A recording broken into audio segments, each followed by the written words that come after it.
Metal presents কৃষি সংবাদ সুজলা সুফলা।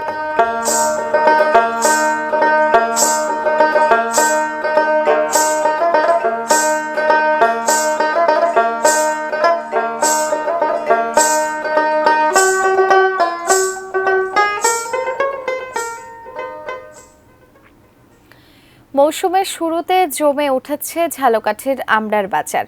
ভীমরুলি ও আটঘর কুড়িয়ানার ভাসমান হাটে এখন তাজা আমড়ার সমারোহ। এবছর আমড়ার ভালো ফলন হয়েছে। কৃষি বিভাগ বলছে অন্যান্য ফসলের চেয়ে লাভজনক হওয়ায় জেলায় দিন দিন বাড়ছে আমড়া চাষ।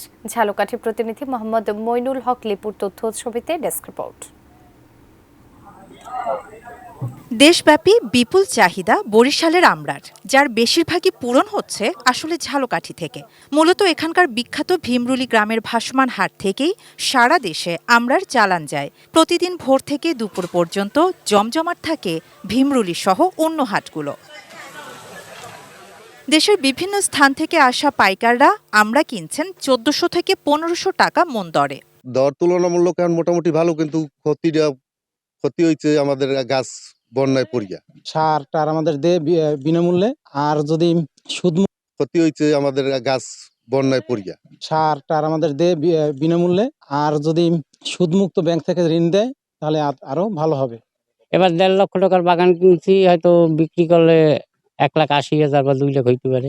আমরা যে মালগুলো কেনার পর এগুলো মোটামুটি বাছাই করে দেশের বিভিন্ন জায়গায় এটা বিক্রি হয়। কৃষি বিভাগ বলছে উৎপাদন খরচের তুলনায় লাভ ভালো বলে ঝালকাঠিতে প্রতি বছরই বাড়ছে আমড়ার আবাদ।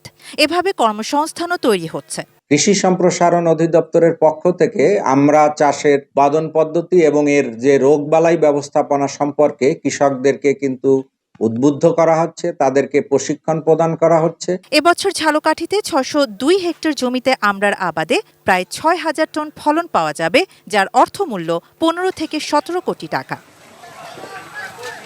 শাহানা জাহান, ডেস্ক রিপোর্ট, ATN নিউজ।